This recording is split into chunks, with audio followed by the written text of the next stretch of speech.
नमस्कार। समय हो चला है देश विदेश की 5 बड़ी खबरों का, जिसमें आज बात होगी जम्मू में किस बात को लेकर महबूबा मुफ्ती की गिरफ्तारी की मांग हो रही है। चर्चा करेंगे हिमाचल के एक वायरल वीडियो की, जिसमें प्रदेश के सीएम सहित अधिकारियों को शर्मसार होना पड़ा। जानेंगे महाराष्ट्र के महाअघाड़ी सरकार की, जिसमें फूट के संकेत मिल रहे हैं। चर्चा करेंगे महाराष्ट्र में कोरोना के बढ़ते मामलों की। अंत में बताएंगे नए वेज कोड के बारे में, जिसको लेकर मीडिया रिपोर्ट्स में काफी चर्चा है।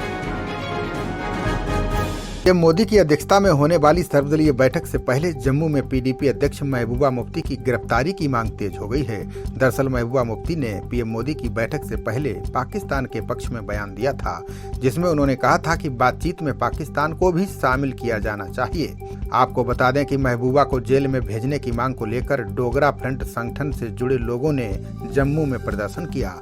प्रदर्शनकारियों का कहना है कि जब महबूबा मुफ्ती ने पाकिस्तान के समर्थन में बयान दिए, उसके नतीजे में कश्मीर की सड़कों पर खून खराबा ही हुआ है।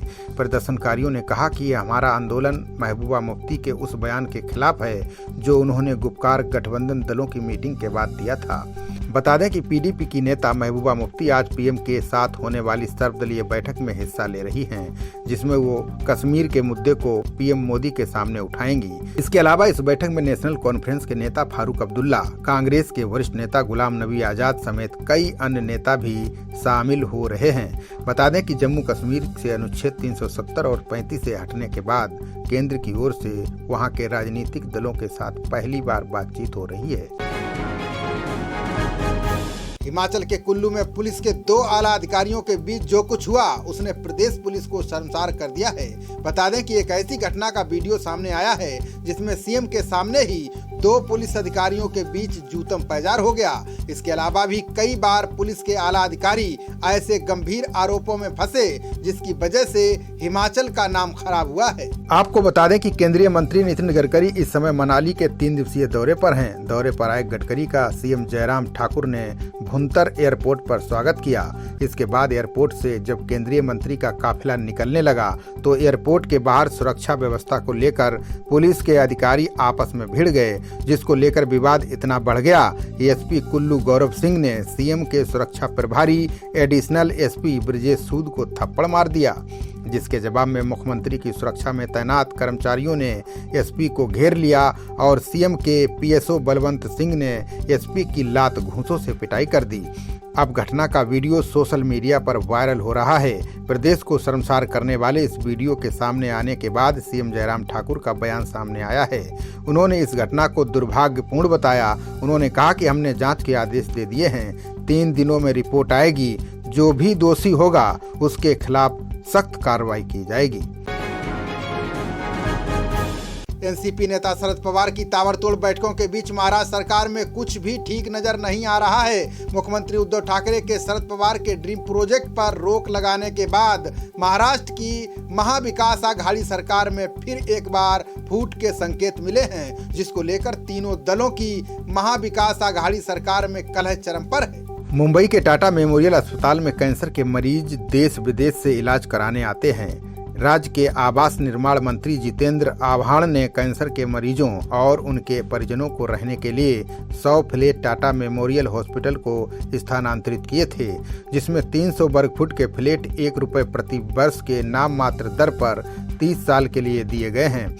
मगर अब राज्य के सीएम ठाकरे ने योजना पर रोक लगाते हुए इसकी रिपोर्ट तलब की है। कैंसर पीड़ितों के लिए दिए गए फ्लैट पर रोक लगाकर सीएम ठाकरे ने ये संदेश दिया है कि उनकी नज़र में शरद पवार की क्या अहमियत है। ठाकरे ने फैसले पर रोक लगाकर ये बताया कि राज्य में असली बॉस वही हैं, जिसको लेकर अब महाअघाड़ी में फूट के संकेत मिल रहे हैं। देश में कोरोना महामारी की दूसरी लहर की धीमी पड़ती रफ्तार के बीच एक बार फिर महाराष्ट्र ने चिंता बढ़ा दी है। दरअसल यहां बीते 24 घंटे के अंदर कोरोना के 10,066 मामले सामने आए हैं, जबकि मंगलवार को 8,470 मामले सामने आए थे। कोरोना के मरीजों में इस तरह के उछाल के बाद अब चिंतित होना लाजमी है। आपको बता दें कि महाराष्ट्र में अभी तक कोरोना के 59,97,587 मामले सामने आ चुके हैं, जबकि अब तक कुल 1,19,303 लोगों की जान जा चुकी है। राज्य में अभी तक 57,53,290 मरीज कोरोना से ठीक हो चुके हैं।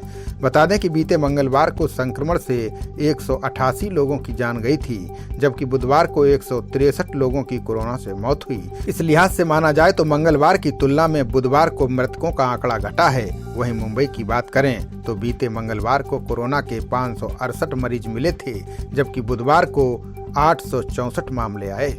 इस तरह से देखा जाए तो कल और आज के बीच 296 मरीज बढ़ गए। इस दौरान मंगलवार को 10 और बुधवार को 23 लोग कोरोना से जिंदगी की जंग हार गए, यानी 2 दिनों में ही 13 लोगों की मौत का आंकड़ा बढ़ा है। महाराष्ट्र के स्वास्थ्य मंत्री राजेश टोपे ने कहा है कि राज्य में कोरोना के दैनिक मामलों की संख्या 8000 के स्तर से नीचे नहीं आना चिंता की बात है। टोपे ने कहा कि जांच में पता चला है कि डेल्टा प्लस स्वरूप पिछले स्वरूपों से अधिक खतरनाक हो सकता है। टोपे ने कहा कि राज्य में अभी तक डेल्टा प्लस स्वरूप के 21 मरीज मिले हैं, जिसके लिए अस्पतालों में अलग वार्ड बनाया गया है।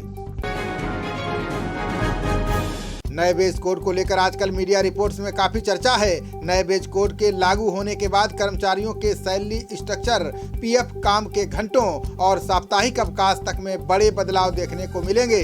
सरकार का कहना है कि नए नियमों में कर्मचारियों के हितों का पूरा ध्यान रखा गया है। सूत्रों की माने तो नए वेज कोड को 1 अप्रैल से लागू किया जाना था, लेकिन राज्यों द्वारा अभी तक ड्राफ्ट रूल्स तैयार नहीं किए जाने के कारण नियम लागू नहीं हो सके।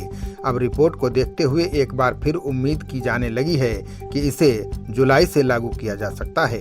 नए वेज कोड में कई ऐसे प्रावधान हैं जिसका असर ऑफिस से लेकर फैक्ट्रियों में काम करने वाले मजदूरों पर पड़ेगा।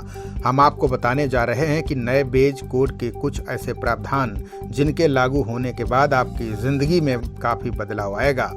नए वेज कोड के नियमों के लागू होने के बाद कर्मचारियों की सैलरी के स्वरूप में बदलाव आएगा। नए वेज कोड के नियमों के अनुसार बेसिक सैलरी बढ़ने से कर्मचारियों का पीएफ ज्यादा कटेगा। पीएफ के साथ साथ उनकी ग्रेजुएटी में भी योगदान बढ़ जाएगा। सैलरी और बोनस से जुड़े नियम बदलेंगे और हर इंडस्ट्री और सेक्टर में काम करने वाले कर्मचारियों की सैलरी में समानता आएगी। नए वेज कोड के नियमों में बताया जा रहा है कि काम के घंटे बढ़कर 12 हो जाएंगे, लेकिन हफ्ते में 48 घंटे कामकाज का नियम ही लागू रहेगा। अगर कोई दिन में 8 घंटे काम करता है तो उसे हफ्ते में 6 दिन काम करना होगा और 1 दिन की छुट्टी मिलेगी। अगर कोई कंपनी दिन में 12 घंटे काम को अपनाती है तो उस कर्मचारी को 3 दिन की छुट्टी देनी होगी। इस नियम में पहली बार देश के सभी तरह के वर्कर्स को मिनिमम वेज यानी न्यूनतम तनख्वाह मिलेगी। सभी मजदूरों की सामाजिक सुरक्षा के लिए पीएफ की सुविधा दी जाएगी। संगठित और असंगठित सेक्टर के सभी कर्मचारियों को ईएसआई का कवरेज मिलेगा। महिलाओं को सभी तरह के कारोबारों में काम करने की इजाजत होगी। उन्हें नाइट शिफ्ट करने की भी मंजूरी मिलेगी। खबरों का सिलसिला जारी रहेगा। देखते रहिए जनप्रवाद। नमस्कार।